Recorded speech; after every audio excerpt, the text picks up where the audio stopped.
প্রধান উপদেষ্টা, আপনার একটা কথা বলি, আমরা আগেও বলেছি এই সরকারের সকল উপদেষ্টার এক পা অন্য দেশে, বিপদ হইলে ভাইগে যাবে, কিন্তু আমরা দৃঢ়ভাবে বিশ্বাস করি আপনি ভাগবেন না। এর প্রমাণ, আপনি যদি ভাগতেন পৃথিবীর কোন দেশ আপনারে রাখতে চায় না বলেন? তাহলে হাসিনার আমলেও 10 তলা বিল্ডিং পাইয়া আপনার আদালতে হাজিরে আপনি দিতে আসতেন না, আপনি তখনই বিদেশ থাকতে পারতেন। আপনি এই দেশে থাকতে চান বলেই আপনি আসছেন, আমরা বিশ্বাস করতে চাই। মাননীয় প্রধান উপদেষ্টা, আপনি বাঁচবেন কয়দিন বলেন? আপনার এত বয়স হয়েছে, বাংলাদেশের গড়ায় উঠছে প্রায় 20 বছর বেশি পাচ্ছেন। আমার বাপের 63 বছর পাচ্ছে, তার চেয়ে আপনি প্রায় 20 বছর বেশি পাচ্ছেন।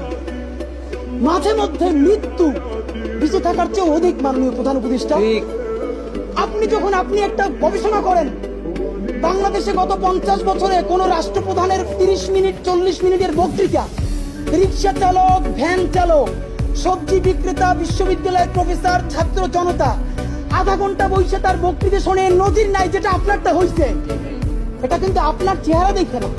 আপনি রাজনৈতিক দল করছিলেন, ফেরও করছেন, কিন্তু এইবার যে আপনার এই বাংলাদেশের পক্ষে হৃদয় নিংড়ে ভালোবাসা, আপনি যখন বক্তৃতা করেন আপনি আর্টিফিশিয়াল কিছু বলেন না, কিন্তু আপনি যখন ঘোষণাপত্র বললেন আপনার চেহারায় আর্টিফিশিয়াল ছাপ।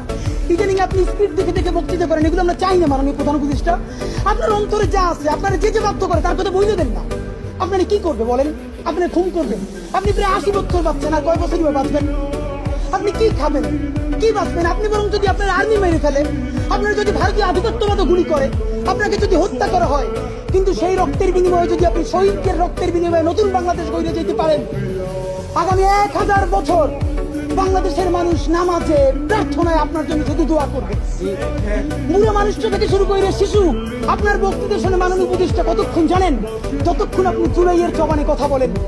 কিন্তু যেই রাজনৈতিক দলের কাছে কোন ধরনের সংস্কার ছাড়া আপনি নির্বাচনের কথা বলতেছেন,